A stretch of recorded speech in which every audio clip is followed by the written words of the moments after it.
Hi everyone, welcome back to my channel. My name is Michaela, and in today's video, I am here to do my April wrap-up. So in April, I read a total of 26 books, and in this wrap-up, I'm going to be discussing these books in the order from which I rated them, starting from the lowest to the highest. So in April, I did not have the best reading month in terms of reading books that I actually enjoy. I feel like I read a lot of flops in April and a lot of books that frustrated me or made me angry or were just really boring. I did have a few 5 stars and a couple books that I really did enjoy, so I am excited to talk about those. But yeah, overall in April, I don't feel like I had like the best reading month. So for my 1-star books, I had a total of 2. Starting with the first one. That book is Behind Her Eyes by 𝚆𝙾𝙽𝙴𝙲𝚃. And I do want to say that for a lot of these books, I filmed a reading vlog for many of these. So if any of these like you want more thoughts on, you could check out the reading vlog. So I'm gonna try to keep this video as brief as I possibly can because I know we could be here all day. So Behind Her Eyes by 𝚆𝙾𝙽𝙴𝙃, 1-star book. I did not enjoy this. Basically, this book is following 2 women who are fighting over 1 man for the entire book. And he's just a basic old dude. Like, there's nothing special about him. And like, my biggest problem with this book was the character development of these 2 women was, nothing about them was believable to me. Their reactions and just their development, like, it didn't make sense how they were both so obsessed with this man that to me just felt like a basic dude. Like, there was nothing different or special about him, and that was my biggest issue. I know everybody like raves about the twist ending of this book. The twist didn't do anything for me, and I think that really came down to the fact that I had such a terrible reading experience reading this book that by the time we even got to the twist, I was totally checked out and I did not care. And no matter what the twist would have been, this book still would have been a 1-star. I felt like this book essentially was women fighting and tearing other women down in pursuit of a man. And I don't care what your twist is, like, you're never gonna get me to go along with that sort of storyline and be able to enjoy it. So I had just a terrible time reading this book. If you want a rant, check out my reading vlog for this video where I read 7 thrillers in 7 days, because I went on like a 20-minute rant over this book. Basically, you guys, this book is like cheating for 300 pages. It's cheating and 2 women fighting over some basic dude. It's not interesting, and in my personal opinion, the twist does not make those slogging through those 300 pages of cheating and women tearing each other down worth it. The twist wasn't interesting to me. It didn't do anything for me, so I'm sorry, because I know a lot of people love this book and it just didn't work for me. So moving on, the other 1-star book that I read in April was Unbury Carol by Josh Malerman. So in this book, we are following Carol, who has this condition where she basically she has like narcolepsy, and she falls into these sleeps where her heart rate slows down, her breathing pretty much stops, and you cannot tell that she's still alive. Like, you can't feel a pulse. It seems like she's dead. There was only a few people in Carol's life who knew about this condition: her mother, her best friend, and her husband. Well, her mother is dead, her best friend has just died, and the only person left who knows about Carol's condition is her husband. Carol wants to tell somebody else because she thinks, well, if my husband dies, no one's gonna know that, you know, when I go into one of these sleeps, that I'm not really dead.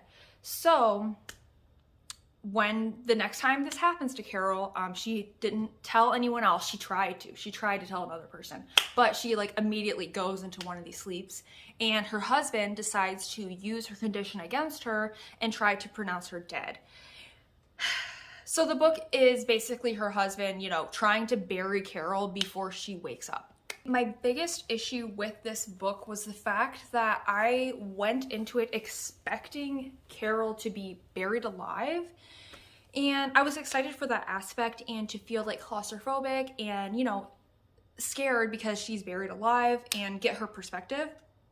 but she literally is not buried the entire book. Almost the entire book, she's not buried. So that was the first like strike in my eyes. The second thing that I really had an issue with this book was the fact that I was expecting to, to be following Carol's perspective, but we don't really follow Carol's perspective, like a little bit, but mostly we're following her husband, 𝚲𝚃, trying to get her buried. And then we're following these two random side characters that I really struggled to like understand what their point was within the story. We're following these two random dudes called Moxie and Smoke, and Moxie knew Carol back in the day. They were, a thing, and he is trying to come and save Carol because he knows that 𝚲𝚃 is trying to bury her alive. And then Smoke is this guy who is trying to chase down Moxie because Moxie is an outlaw. And yeah, so it was really like all over the place. The writing was repetitive to me. I also listened to this on audio and I hated the audio narrator. Like, honestly, this is probably one of the worst audio narrators that I've ever listened to. At the end of the day, like, this book is about a damsel in distress. Like, this book is about Carol not really being able to save herself. So I don't know, like, I didn't like it. It didn't work for me. It felt like totally all over the place with like this Moxie and Smoke side character that they just felt like a different book. And it wasn't what I wanted. It wasn't what I was expecting going into this. And the fact that Carol is really never buried for the entire however many pages this book is really was an issue for me, because that was the thing I was most excited about. So that was my 1 stars. Moving into my 2 stars, I read 5 2 stars in the month of April. So a total, like, between my 1 stars and 2 stars, that's 7 books. Like, that's terrible. Let's jump into my first 2 star. I read this in the very beginning of April, and that book is Wayward by Amelia Hart. Oh gosh, you guys. The thing with my 2 stars is they are so interchangeable with 1 stars. Like, this book could honestly be a 1 star, but I think what it comes down to sometimes is I'm feeling a little bit more generous, and sometimes I'm feeling not generous at all. Like, I've read so many bad books back to back that it just makes me angry, and you get a 1 star. So, okay, so Wayward by Amelia Hart. This book is following 3 generations of women who all have, like, witchy abilities. It's like a witch book, okay? And it's really frustrating because I love witches so much, you guys. I swear to God, I promise I love witches, okay? But there's another witch book that we're gonna get to in this April wrap up, and I have such a hard time with witch books. I don't know what it is, but so many times I hate them. Okay, so one witch book I do love is Cackle by Rachel Harrison, if you can see that in the background. That is one of my all-time favorite books, and I feel like I need to prove to you guys that I love witches, okay? Like, I do, I swear to God. But it's like these books, they do not work for me.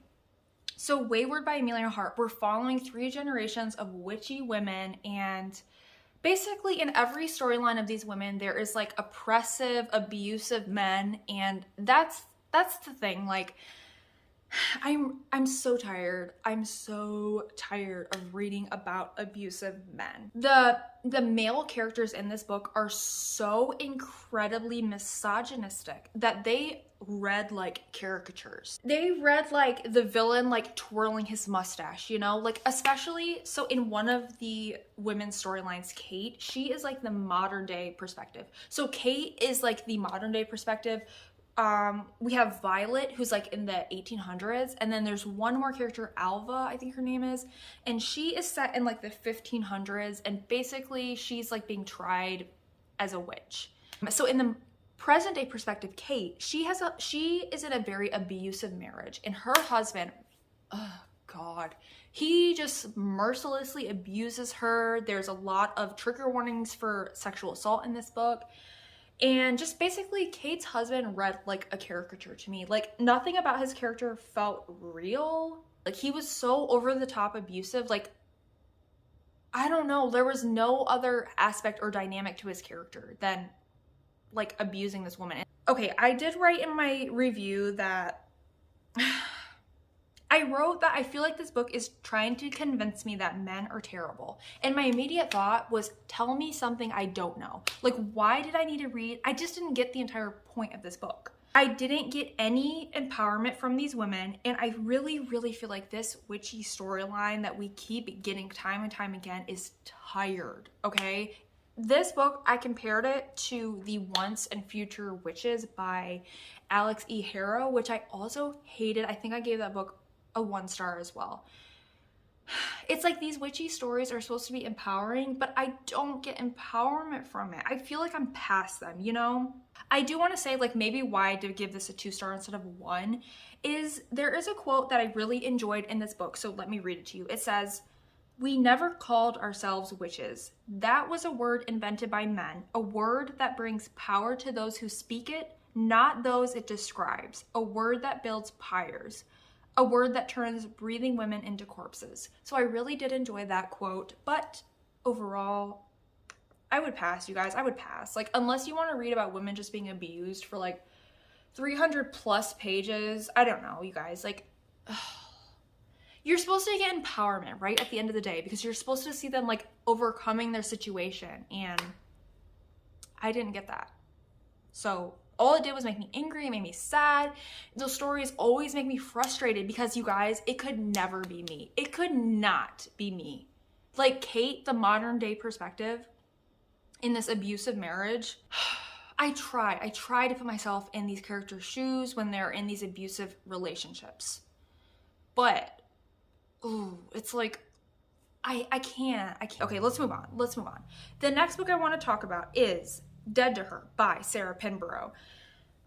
I don't have much to say about this, you guys. It's a basic domestic thriller.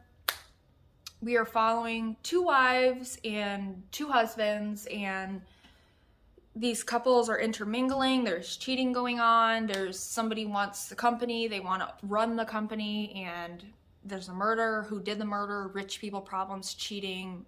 It's that sort of book, okay? There's nothing new here. There's nothing I really want to talk about. There was glimmers of hope that I would enjoy this book. There was a sapphic element to it that I really appreciated and enjoyed in the beginning, but it really devolves over the course of the novel. I didn't like the twist. The twist didn't work for me, and I think I'm done with 𝚆𝙃𝚃𝚃𝙷, especially after Behind Her Eyes.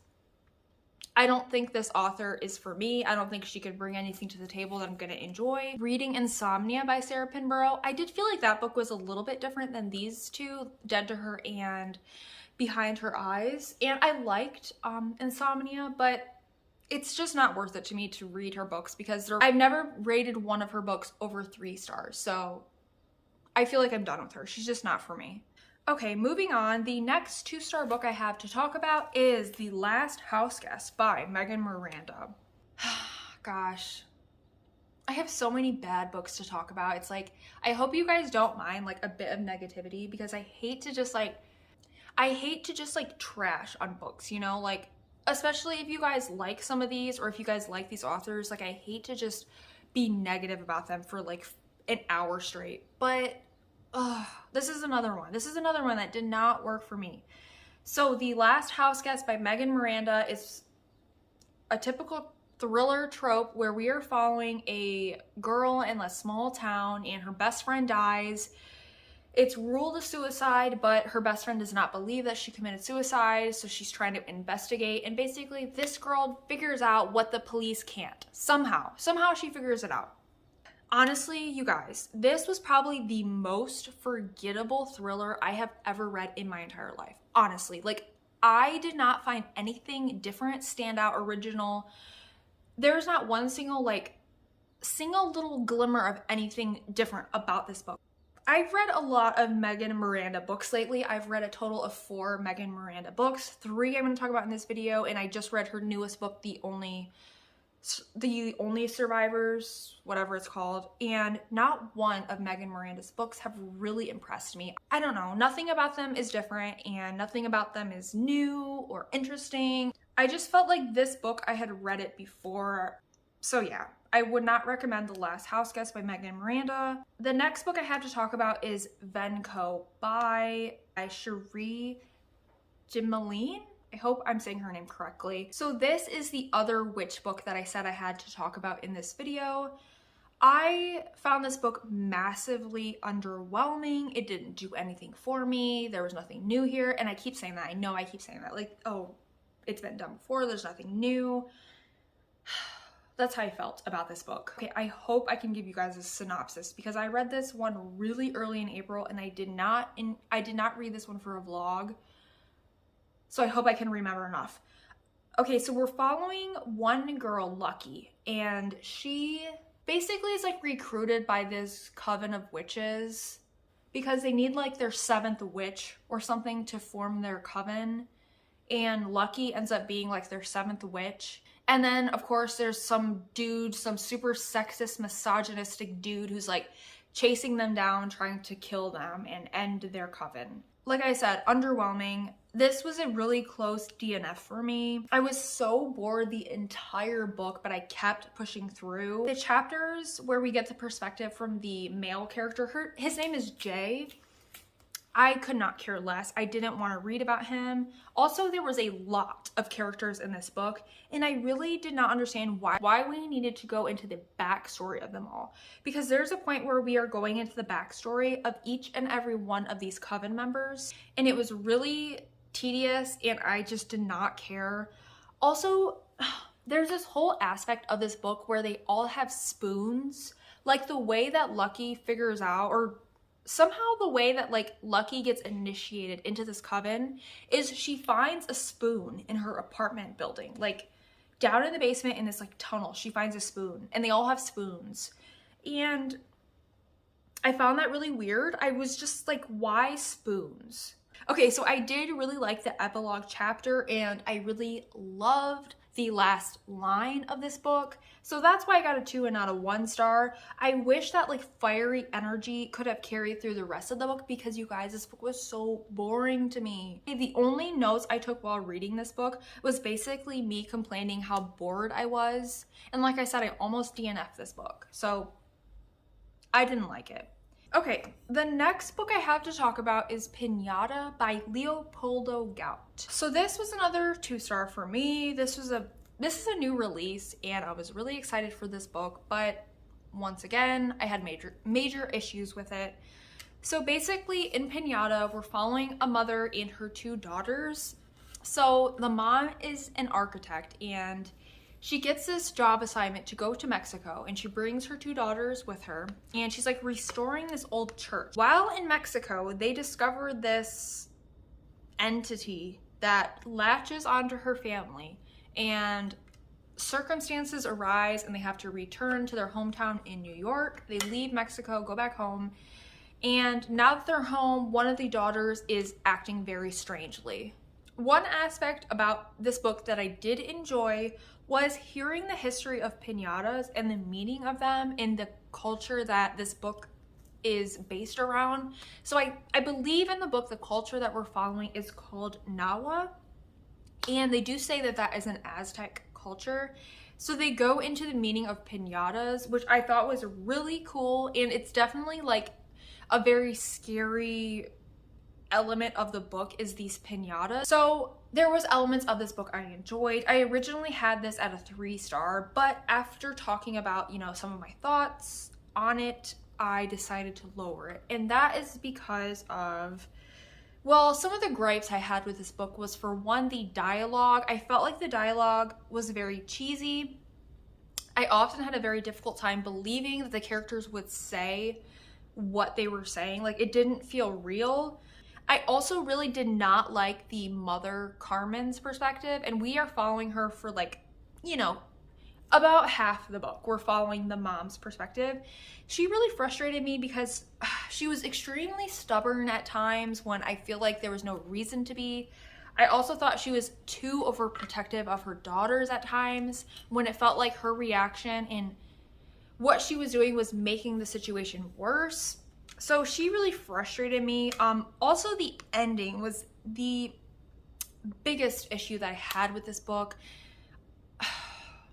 It felt all over the place. It felt extremely unrealistic. It didn't sit right with me, the ending. And if you guys want like spoiler thoughts on this, I did read this one for a reading vlog and I went into spoiler thoughts because I had a lot of issues with the ending of this book. So overall, I felt like the author, you know, he was trying to illustrate the pain that comes from colonization and the erasure of cultures and their religions. And while that was very thought-provoking, at the end of the day, I felt like the point he was making was missed for me because I had such a difficult time believing the characters and their actions. Moving on to my 3 stars. So in April, I had a total of 7 books that I rated 3 stars. Okay, so let's start with the first one. I did not read this one for a reading vlog. I just read it on my own time. And that book is Nothing But 𝚲𝚃 by 𝚲𝚃. And I know this book is like widely hated across BookTube, and that really excited me. I thought I would like this book. I really did. I thought that I had heard that the writing is a bit pretentious, and I typically like pretentious writing, so I had really high hopes going into this book, but you know, coming out the other end, it really did not work for me. So in this book, we are following a group of friends who they're in Japan, and one of them is engaged, and I don't even remember honestly they're going to, like a haunted house, and they're going to stay at this haunted house overnight. And what are they doing at this haunted house overnight? Celebrating their marriage. It's like an engagement party or something at a haunted house. I don't know. It really doesn't make sense to me. So while I typically love lyrical writing, I did find the prose in this book to be distracting, which I think is what people are trying to say when they say that the writing is pretentious. The writing and dialogue to me felt extremely awkward. Like the sentence structure that this author used, it was like taking me way too much time. It would constantly take me out of the story because I was sitting there trying to figure out, like, what are you trying to say by that? Like, that does not make sense. The dialogue was extremely awkward and weird. It didn't make sense. Like, nobody would say that, you know? And a big issue I had with this too was, so we're following like this friend group. So we have the couple who is engaged, and then we have all these friends that are all staying with them at this haunted house. So the friendship and like relationship drama of this book was prioritized. The book had a minor subplot of horror. And I wish it was flipped, you know? I wish this book was like a horror book with this friendship drama being the subplot. I really thought I would be like in the outlier of readers who enjoyed this book, but sadly it didn't do anything for me. I just really was annoyed by the friendship drama the entire book. It wasn't interesting, it wasn't good, the writing was confusing. This author, 𝚲𝚃, she does have a new book that just came out, something about salt. The salt grows heavy, something like that. And that is an anticipated new release for me. I do want to get to that book. However, I am apprehensive after reading this that her writing may just not be for me, which is surprising because, like I said, I do tend to like pretentious writing and like purple prose. I like that, okay? But just something about her writing, no. It was too choppy, disjointed, no. Okay, so the next book I read was Reprieve by 𝚲𝚃. Okay, so in Reprieve, we are following a group of people who go to this escape room, and basically when they go to this escape room, they're trying to complete the escape room because if they do, they will win a whole bunch of money. But what ends up happening is one person ends up dying. So basically throughout the book, we are flashing back between watching this escape room drama play out and then flashing back to the characters and their backstory. I thought this book was really boring. I was really tempted to DNF it at several points. There's a lot of sections of the book that felt very pointless to me. We follow also a lot of character perspectives, and it was really difficult for me to follow everybody. I know when I read this that I did have to create for myself like a character map so I could figure out like how everyone was related to one another because it felt just like so pointless and all over the place. Also, this book is extremely slow paced. I described the plot as having to do with the escape room aspect, and that was a really very small portion of this book. Like, do not go into this book expecting it to be about an escape room, because it's such a small sliver of this book. For the majority, we are following these characters and their backstories, and it's just really boring, you guys. I know this book has a lot to say about racism and capitalism, and while I did find some of those discussions valuable, at the end of the day, I did not think like this was the best book to talk about those themes and, you know, to reach a wide audience and get people interested in these themes. It just was boring to me. And I feel like I'm doing a terrible job, you guys, talking about these books. But like I said, I do have reading blogs where I talk about all these books way more in depth. So I just want to keep this short and sweet, because my last monthly wrap up was an hour and 30 minutes long. And that is ridiculous, because I read 17 books in that video and this is 26. So no, we need to make this video shorter. Okay, so the next book I have to talk about is The Ballad of Black Tom by Victor LaValle. Victor LaValle took inspiration from a specific H.P. Lovecraft story in writing this book. It's like a retelling of that story, and I cannot remember what the name is of that book. I typically see really like high ratings for it. I feel like everybody that I see reading this book rates it 5 stars. And honestly, if you guys have rated this book 5 stars, can you explain to me like what did you love about this? Because I cannot figure out like what makes this book so good. So first of all, this is a novella, and so you know it's very short, and I feel like this book could have benefited from being a full-length novel, because the ending was very confusing to me. It was too quick, and we flip perspectives. So like by the time we get to the end of this book, we flip perspectives from like the main character Tom. I don't remember if his name was Tom. I think he had a different name, but the main guy, okay? We flip perspectives from his perspective to like a cop, and we're following the cop's perspective throughout the end of the book.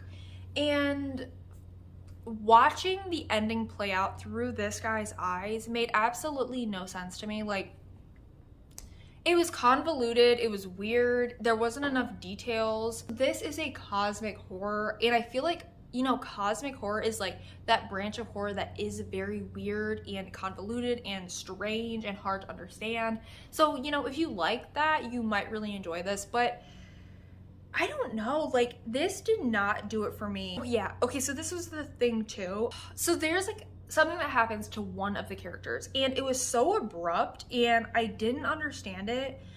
I didn't fully understand like the character motivations, like why that happened. I don't know, you guys. Like, this was a 3-star for me. I feel like I didn't get it. Like, like I said, if you're one of those people who loved and rated this book 5 stars, like, can you explain to me what was the thing that made you love this book? Because I don't get it. The next book I have to talk about is All the Missing Girls by Megan Miranda. This one was okay. So the best part about this book is the way that the story is told. It's a story told backwards. So it's about this girl who is returning back to her hometown. And, you know, in her hometown, when she was a teenager, her best friend went missing. Nobody knows what happened to this girl. Way in the future, the main character is returning home because she is trying to like sell her father's house. So we pick up the story on day 15, the last day that she is home. And we're like, you know, rewinding day 14, day 13, all the way back until like the very first day that she arrives home. I don't know. This was another one that has like a ton of good ratings on Goodreads, and I just found it to be a little bit middle of the road. Like, there was things about it that I really did like. I thought it was super cool seeing a story told backwards. Like, that was really fun. But once we got the twist, I was kind of underwhelmed. And like the biggest thing with this one was I didn't feel like the ending was really satisfying. Like, the characters have no repercussions to their actions, which is something that has happened actually in several, I've noticed in several of Megan Miranda's books, is that we get to the end and it's just like a massive cover up, and that's how it ends. Like, there's no repercussions to the character's actions, there's no justice, and I just find it really unsatisfying to read about. Like, it made me really sad that, you know, this girl who goes missing, like what happened to her, I feel like there's like no justice for her, and I don't know. It was just a 3-star for me. Like, it didn't super stand out in any way. The next book I have to talk about is Lone Women by Victor Laval. It started out with me really loving and enjoying it, and then slowly I started to lose interest over the course of the novel. So in Lone Women, we are following our main character, Adelaide, who is trying to escape from her past because her 2 parents have just been murdered. We're following her. She escapes from her hometown and she's moving to Montana because she's heard about this program where people are paid to farm and homestead the land. So she moves to Montana, and basically she brings this big trunk with her. And in her trunk is this big secret, and we don't know what's in it, but we do find out what's in it. And that is the most interesting part about this book. The first half of this book, like I said, I was really interested. I enjoyed the writing. I loved Adelaide's perspective. I was really rooting for her. There was a lot of mystery. There was a lot of tension that kept me guessing. I loved figuring out what the thing was with the steamer trunk that Adelaide is carrying. I thought that was really interesting. But it's the second half of this book that I had an issue with. It felt all over the place. While reading, I constantly felt like I had missed details. Like, I was confused what was going on. It felt like characters were just running all over the place. Also, I felt like we were following too many characters and too many character perspectives, where I just didn't care anymore. Like, you do not need to rotate through that many character perspectives when they don't add anything to the story. Like, honestly, we should have only followed Adelaide's perspective throughout this entire book. I think that would have made all the difference. So yeah, Lone Women I was really highly anticipating, but it was middle of the road for me. It was just a 3-star. I did not love it. The next book I want to talk about is A House with Good Bones by 𝚘 Kingfisher. I'm currently filming a reading vlog where I will talk more in depth about this book, but spoiler, this book was just a 3-star for me. I didn't love it. So when I finished this book, I went into Goodreads and I had it at a 4-star, and I did lower it to a 3, and I will go into why. So in A House with Good Bones, everyone and their mother has talked about this book. Let me give you a brief synopsis. So we're following this woman going back to her childhood home. So many of these books revolve around the same thing, where we're going back to our childhood home and like our past is like catching up with us. So that's basically what happened. She goes back to her mom's house. Her mom is super weird. There's weird things happening. Her mom's acting creepy, and she has to figure out, how do I help mom? What's going on with mom? There was witchy elements, which I enjoyed, and like in this book, the witchy elements did work for me versus like Venko and what was the other one? Wayward, yes. So like the witchy elements of this book did work for me. Also, I always loved 𝚘 Kingfisher's writing. Like, she's so funny and interesting and different. Like, I really do think within the horror genre, 𝚘 Kingfisher is such a special author. She has such a different perspective in all her books. I feel like all her books stand out and are different from the rest. But, okay. While I say that all her books stand out and are different from the rest, the reason that I lowered this from a 4-star down to a 3-star is that I feel like 𝚘 Kingfisher is repeating herself. Every single book that 𝚘 Kingfisher writes, she has her character, okay, maybe not every single book, like not Nettle and Bone, but like all of her sort of like modern day set in the South. That's the other thing. They are all set in the South. Not Nettle and Bone, not like her fantasy, okay? Not her fantasy. I'm talking about like her contemporary horror, folk horror. So like The Hollow Places and The Twisted Ones, and then this one, A House with Good Bones.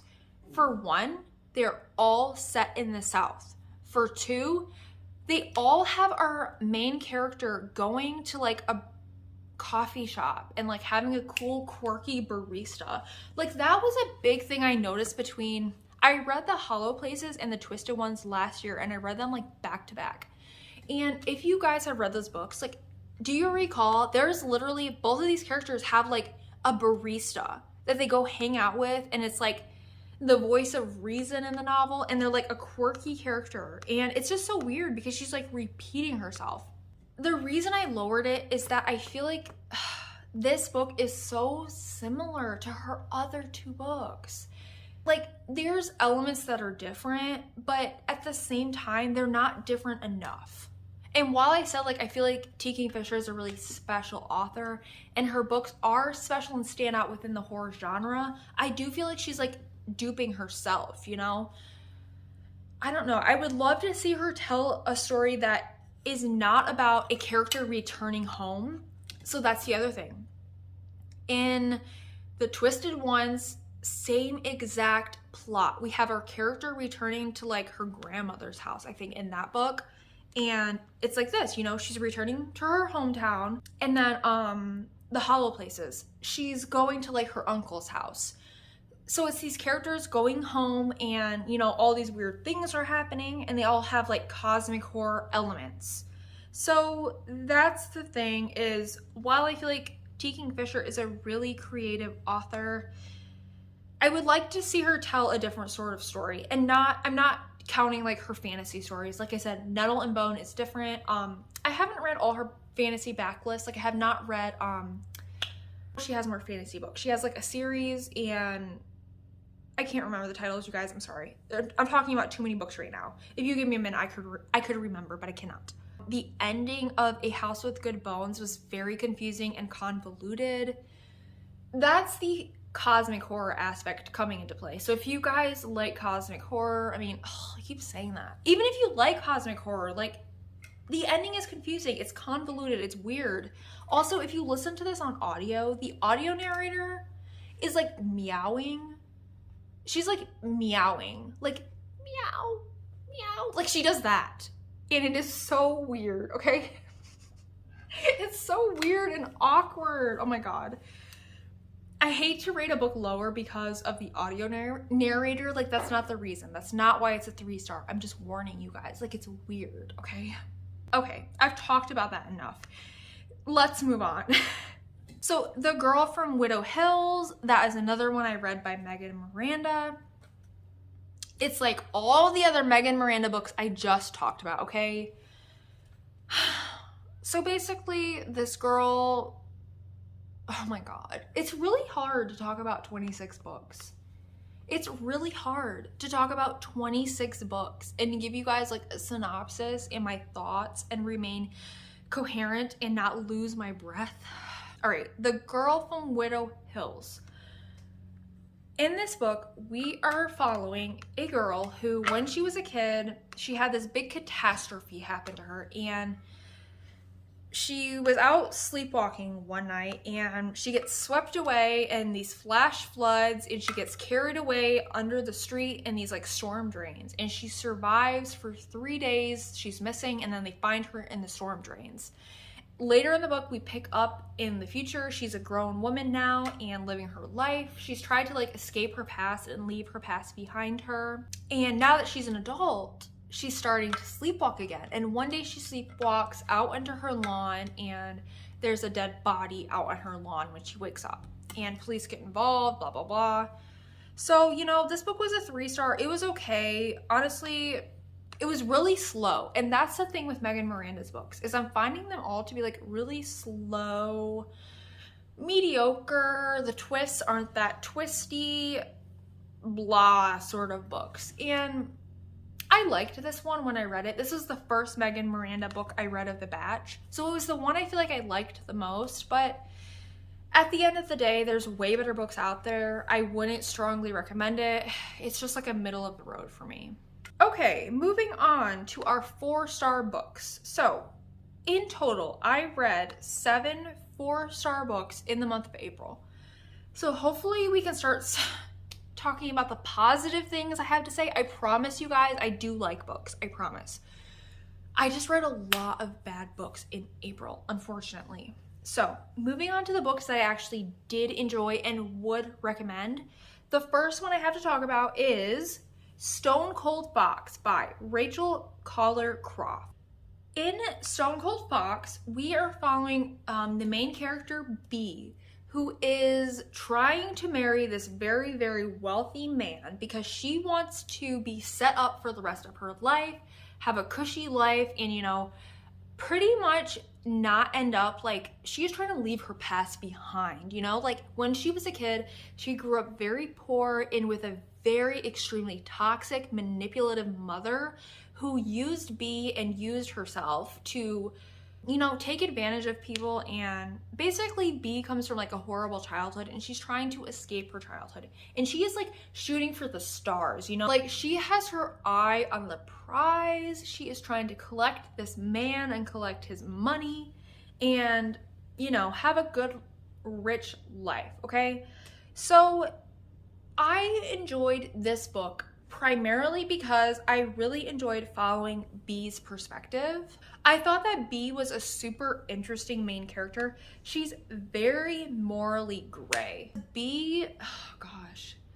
The thing with her is that makes you like really sad is once you see her past, because the book does like flash back to her past and you see how she grew up, how she was raised, how her mother was. And when you see like her relationship with her mother, it's extremely sad because her mother is so toxic and you really see that B never knew any better and, you know, she never knew any better. So when you see her and how she's acting, she's very, very morally gray, like her actions. And overall, I enjoyed the book. I thought her character was very unique. I was debating throughout the entire book like whether her actions were justified or not, because she does a lot of sketchy things throughout the course of this novel. And I don't know, it was just very, very interesting. So yeah, I would recommend that book if you guys like morally gray characters, if you like reading thrillers. The next book I have to talk about is Fever Dream by Samantha Schweblin.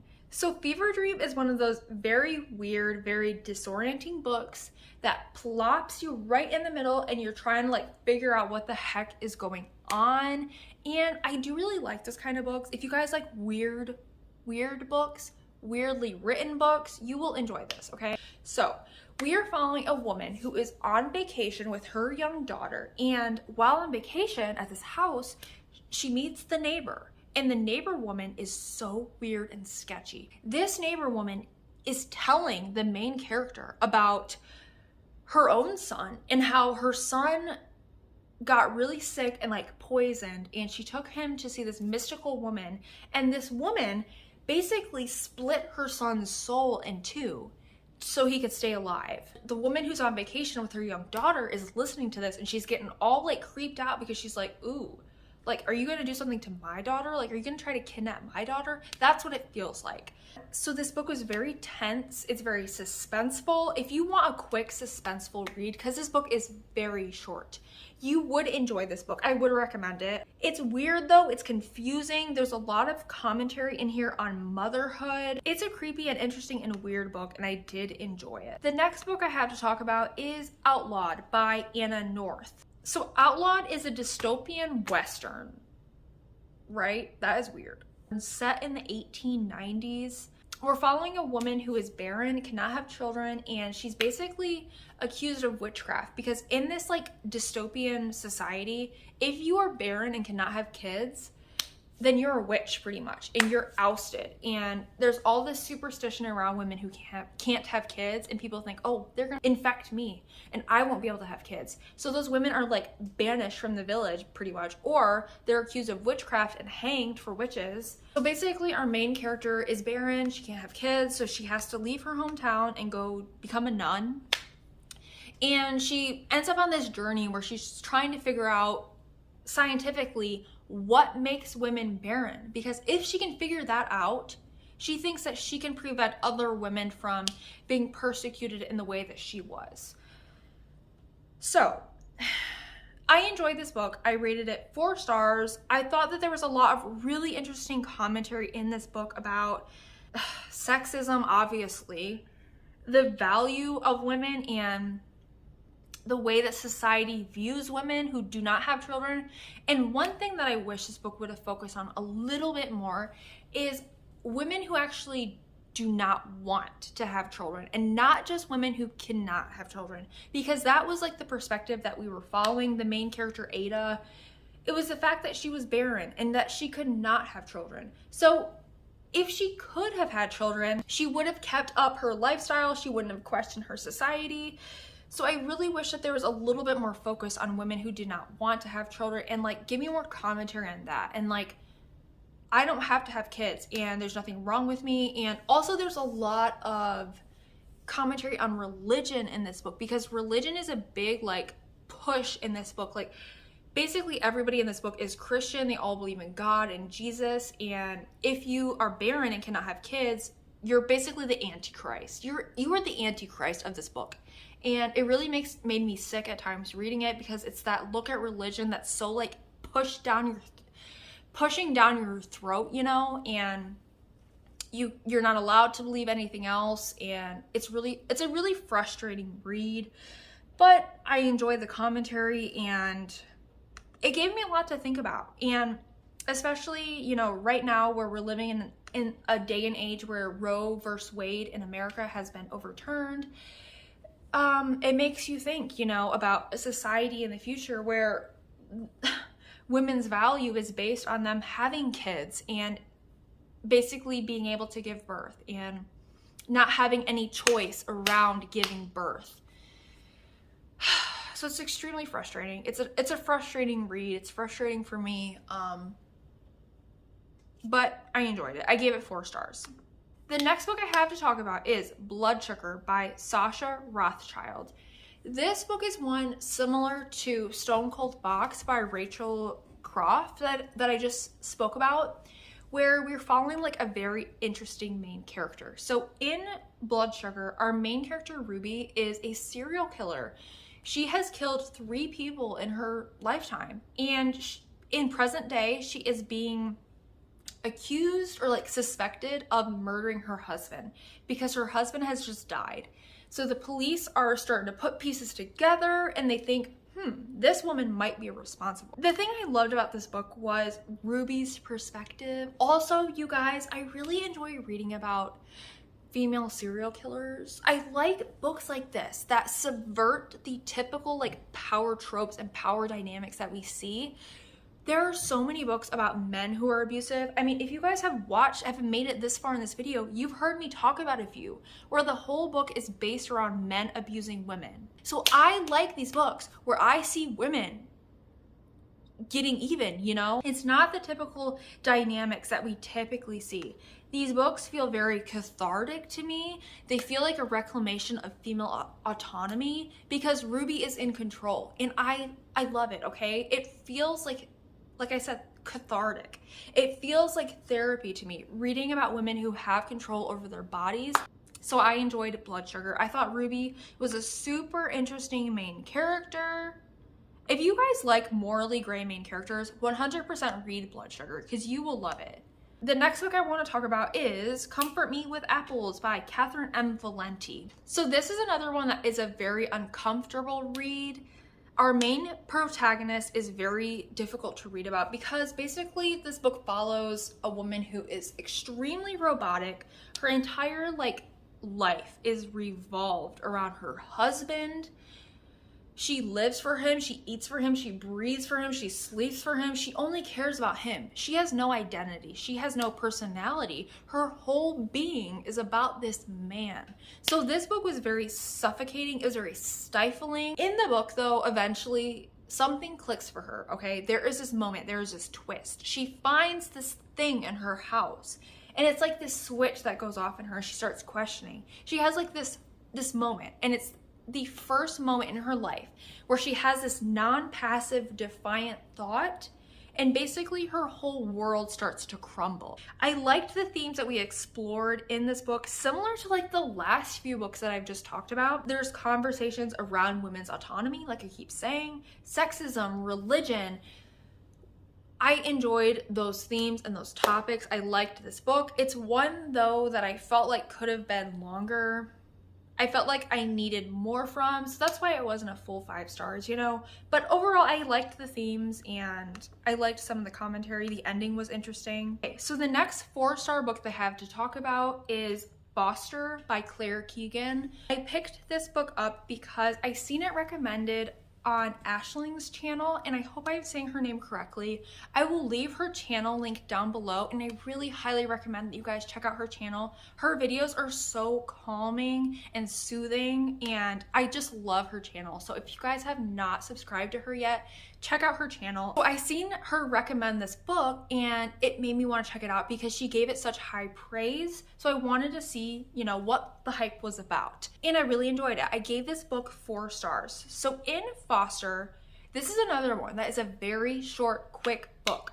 I feel like giving a synopsis for this book is very difficult because it's such a quiet story. There's not a big plot to this story at all. We're basically following a young girl who is dropped off for the summer with a pair of her distant relatives. And while she's staying with them for the summer, she starts to she's very quiet in the beginning. And you can tell that the home that she came from is very maybe abusive, and it seems like not all of her needs are being met there, you know? She seems a bit neglected, and yeah.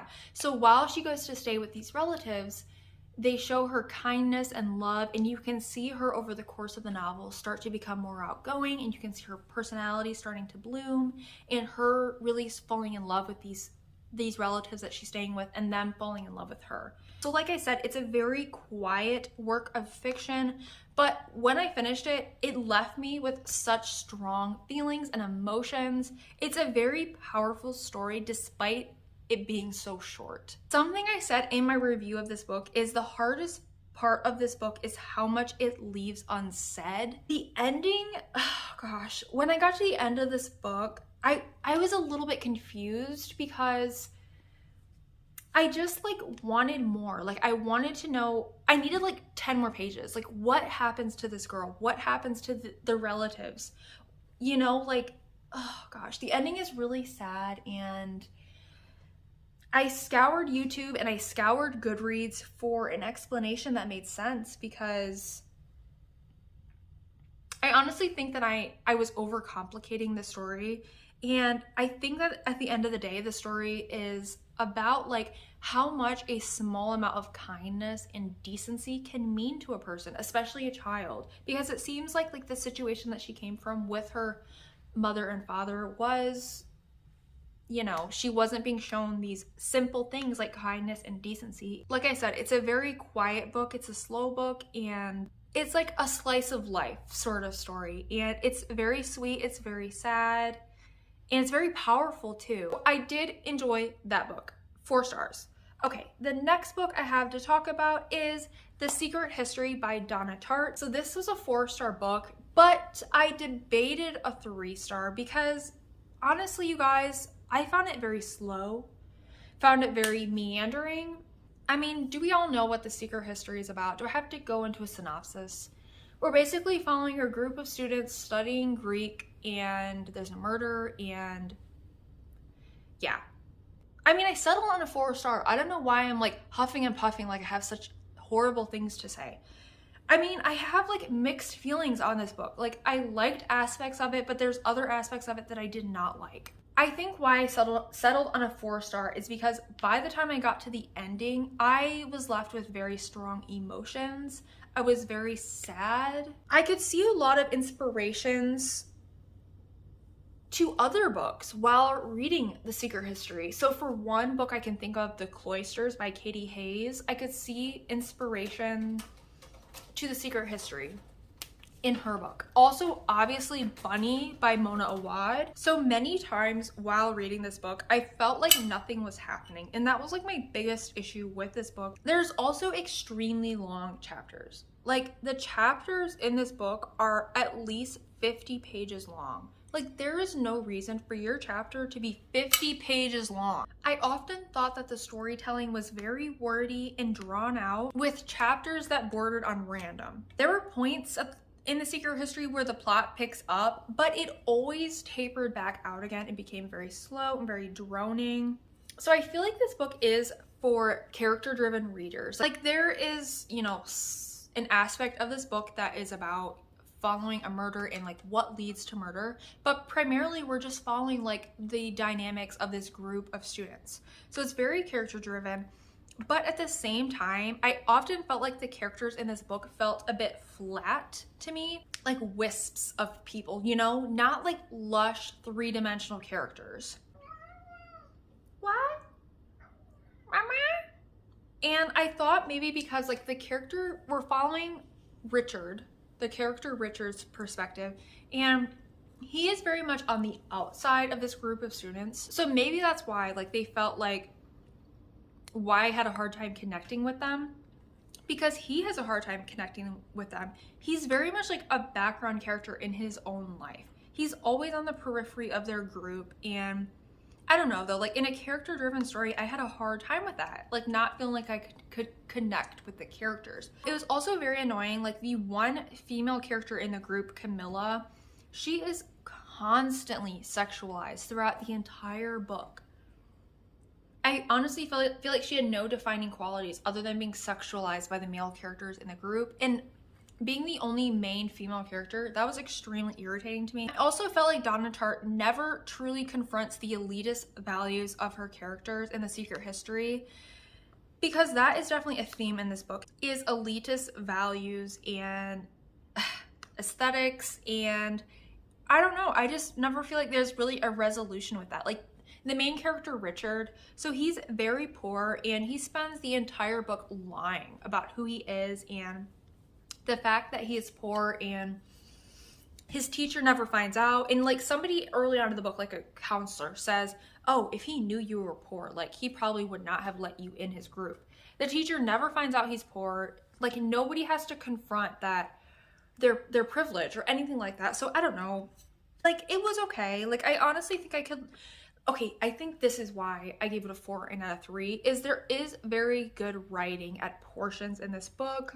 Some of the concepts I really enjoyed as well. And that's why I felt like I couldn't just give it a 3. Like some of the concepts were really powerful and interesting and different, and like, wow, like I was impressed by. So I feel like I could not just give this a 3-star. But at the same time, it's very meandering. It's very slow. I don't know, I could go more in depth in that book in a different video, but I'm gonna move on. So actually we are moving on to our 5-star ratings now. So in April, I had 5 5-star books. The first one I have to talk about is He Started It by Samantha Downing. This is the kind of book that I cannot decide if I loved or if I hated. So I loved this book for the originality of it. Basically, we're following like a group of siblings going on this road trip to collect their grandfather's inheritance, and there's murder and there's secrets and the past coming out. The opening chapter of this book was really good and really gripping. I also feel like this author, Samantha Downing, her strongest, like the best thing about this author is her ability to create really interesting, different characters. And I really liked the characters in this book. Well, I wouldn't say I liked them. Like the characters in this book are not good people. Like none of them are good. But they are all extremely interesting to read about. And I felt the same way about another book that I'm going to talk about in a minute. I felt like the storytelling style in this book specifically reminded me a lot of Catriona Ward, which is one of my favorite authors. I really love her writing. And I was getting like vibes of Catriona Ward in this book, He Started It. The aspect of this that I struggled with was the ending. It's like I could not tell if it was a satisfying ending or not, but I rated it 5 stars because I felt like the author, Samantha Downing, really took risks and was not afraid to take risks. For that reason, I feel like she deserved a 5. So this was a 5-star. The next book I have to talk about is For Your Own Good by same author, Samantha Downing. This was one as well where I would say like she is able to craft such fascinating, interesting, different, original characters. Like the characters in For Your Own Good are so interesting, okay? That is the best part about this book. You will be hooked by every single character. I was suspicious of everyone reading this book. Okay, so in For Your Own Good, we're following a teacher at high school. There's a death at the high school, and we're trying to figure out who murdered this person. Was it the teachers? Was it the students? And we do not find out. Well, We find out, okay? We know eventually who did it, but it's super interesting, okay? The characters are different. This, I really felt like, is one of those very rare thrillers that actually is different and actually stands out from the rest. Like, I know I said the same thing about the last one I just talked about, He Started It, but especially For Your Own Good, like, I really enjoyed it. Like, it was so different and well written and engaging. And there's so many plot twists throughout this book that it's like, once you feel comfortable, that is when this book throws a plot twist at you and changes up. I also felt like all of the character perspectives in this book, For Your Own Good, was so, it felt like they were all intentional and well used. And that is something that I cannot say for all the books that I read this month. Oftentimes I feel like authors just, you know, give us different character perspectives and they're not necessary. We don't need all of these different perspectives, but in For Your Own Good, it felt intentional, it felt well used, it felt like she had an idea in mind. She had a string she was following. I really, really, really enjoyed that book. We only have 3 books left. We can do this. So the next book I have to talk about is The God of Endings by Jacqueline Holland. I really enjoyed this book. It's basically a vampire story where we're following one immortal woman throughout the course of her life. This book is very long, okay? It's hefty, it is dense, but honestly, you guys, I would say it is worth your time. I know sometimes I do not like reading long books because they're slow. They are always slow, and I always feel like there's not a need for them to be as long as they are. But this book felt intentional and it felt worth my time. I was captivated by the writing and the prose. Writing is an aspect that is extremely important to me in books, and this book had it. It's lyrical, it's beautiful. I love the main character we follow. Colette is her name. I really loved her perspective and seeing her past and present over the course of time. It was very gripping and I was very interested. It's a book I want to reread for sure. I want to reread this book and be able to annotate it because I love the writing. That is the most standout part of this book, is the writing. I felt like is very beautiful. 2 books left. The next one I have to talk about is The Bandit Queens by Perini Shroff. This, 5-star, easy. Everyone should read this. Everyone. If you're watching this video right now, you need to read this book, okay? Honestly, this book is iconic. It's one of the best good for her stories I've ever read in my life, and I love good for her stories. It is a staple of my reading, and this is one of the best I've ever read. This book is surprising, it's radical, it's filled with important commentary on social issues. I feel like it's a book that needs to be read widely and loudly, where we recommend it to everyone and anyone. We're following a group of women in India who are all in very abusive marriages, and they band together to try to help free each other from these marriages that they're in. There's so much about this book I loved. It was so funny and sweet and sad. There's honestly moments that I laughed out loud in this book, and that does not happen often for me. I really love the main character 𝚲𝚃, and I loved seeing her growth and character arc throughout the entire book. Like, in the beginning, she is very apathetic. She wants no part of what these other women have. Like, she does not want motherhood, she doesn't want children, she doesn't want to be a homemaker. I just loved seeing how she's hard and independent and fierce. And throughout the course of the novel, she really develops and she warms up to the other women, and we see them all learn from one another. At the heart of this book, it's really about the power of female friendships, which I love so much. Definitely in this book though, trigger warnings for sexism, sexual assault, and animal cruelty. Especially sexual assault, huge trigger warnings. There's a lot of really disturbing and frustrating stories surrounding these issues and the way that women are treated in India. It was really upsetting to read at times. The cruelty of men and some of the horrible things that men do to women and girls. It was very difficult to read. Also, the caste system represented, I was really saddened by. But it's a topic that I don't know enough about, and I was really interested to, get more of a story on it. One small critique I had in this book is I did feel like the climax scene towards the end went on a bit too long and it was a bit too meandering. I would have liked to see that edited down a bit. But overall, I felt like this book was very well written. It had a fantastic audio narrator. She made the book so fun. 10 out of 10 recommend the audio of this book. So many funny moments, so many moments I did not expect that had me laughing out loud. I will be ranting and raving about this book for many videos to come. We're at the end of this video. I really hope this video is less than an hour and a half long. The best book that I read in April, my number one pick in April, was Theme Music by 𝚲𝚾𝙽𝙽𝙴𝙲𝚃. I want to say, why has this author not written anything since Theme Music? This was her debut novel in 2019, and she has not published anything since, and I need to know why. This book was so good. It was so good, and I need more from this author. She needs to write more books, okay? This book was pure joy, entertainment, happiness. I adored it, okay? I had so much fun with this. This was one of those books that reminded me why I love reading. I will say though that if you love horror, I think this is a must read for you. But if you do not love horror, I want to say you might not love it because this book is very macabre, you know?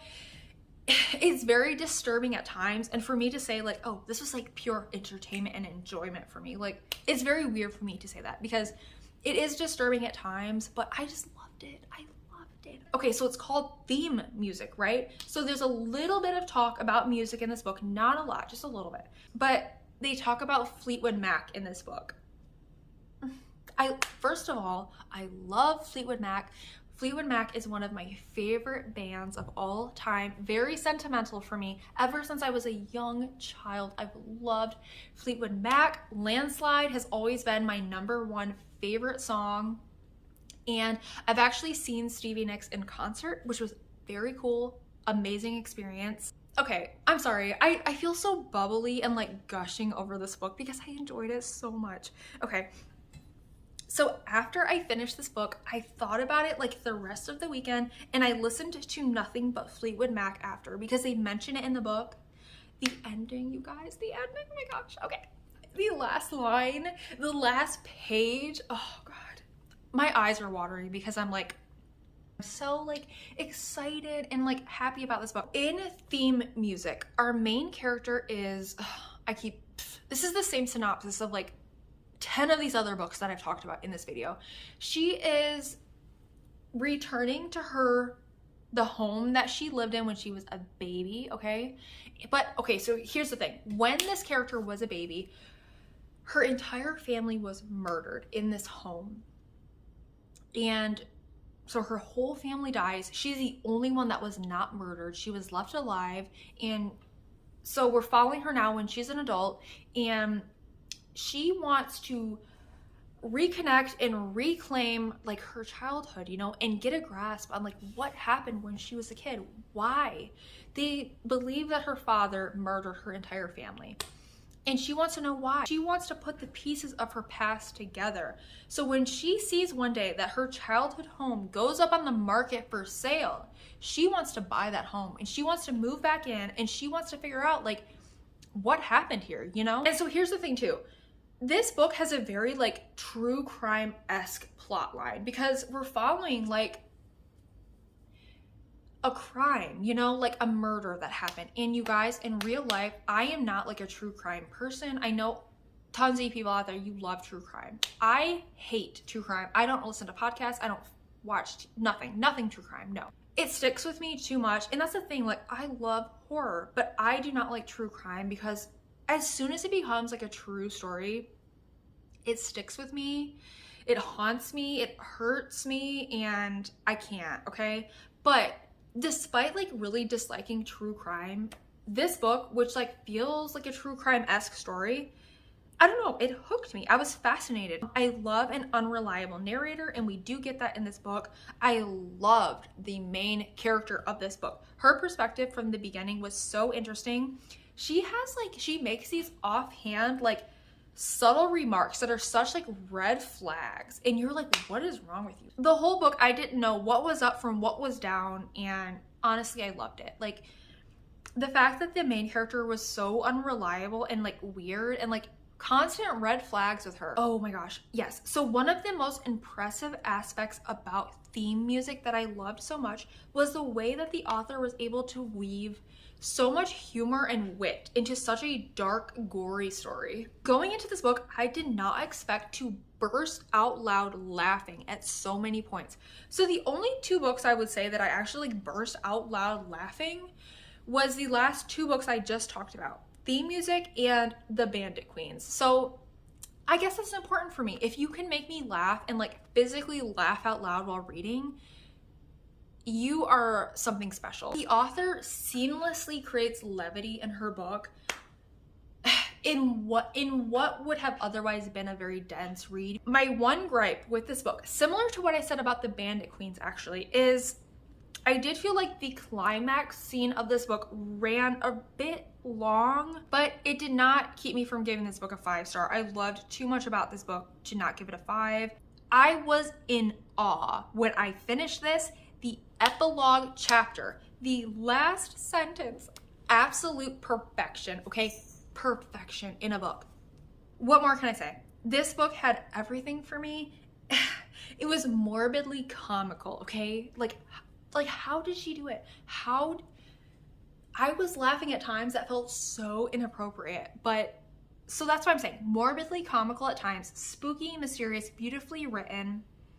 Yeah, I need more. I need more from this author. And this is one of the few books of these entire 26 that I did not read for a reading vlog, and it's so sad because this is my favorite book that I read this month, and I would have loved to see like my real-time thoughts. And when I finished it, like I wish I had read this for a vlog so I could have gushed about it more. But yeah, for me, this was my favorite book I read this month. I don't know if it's gonna be for everyone. Like, this is not a book that I would recommend widely, like The Bandit Queens. I think everyone should read that. This is not one that I think everyone would love. But for me, new favorite. It's gonna be on my best of 2023 list, definitely without a doubt. Despite me reading so many terrible books this month, when I finally did get to talk about all my 5 stars and think about them and remember them and like talk about what made them great and why I loved them, it makes all those terrible ones like, okay, like I don't care. I read some bad ones, but I also read some amazing books, and I'm so glad that I am able to gush about like a few of them, you know, because some of them were so top notch. The God of Endings, The Bandit Queens, and Theme Music. If you guys could read any of these, pick those up, okay? Except, like I said, Theme Music might not be for everyone, but if you like horror and you don't mind like a very dark, gory, very gory, okay, book, read Theme Music. So yes, I really hope I was able to edit this video down to less than an hour and a half. Otherwise, you know what? If you guys made it this far in the video, leave an axe emoji in the comments, because in Theme Music, an axe plays a very important role in the book. Also, I hope that there is an axe emoji. Otherwise, I'm editing this portion out. So yeah, gosh. Thank you guys so much for watching, and I will see you in my next video.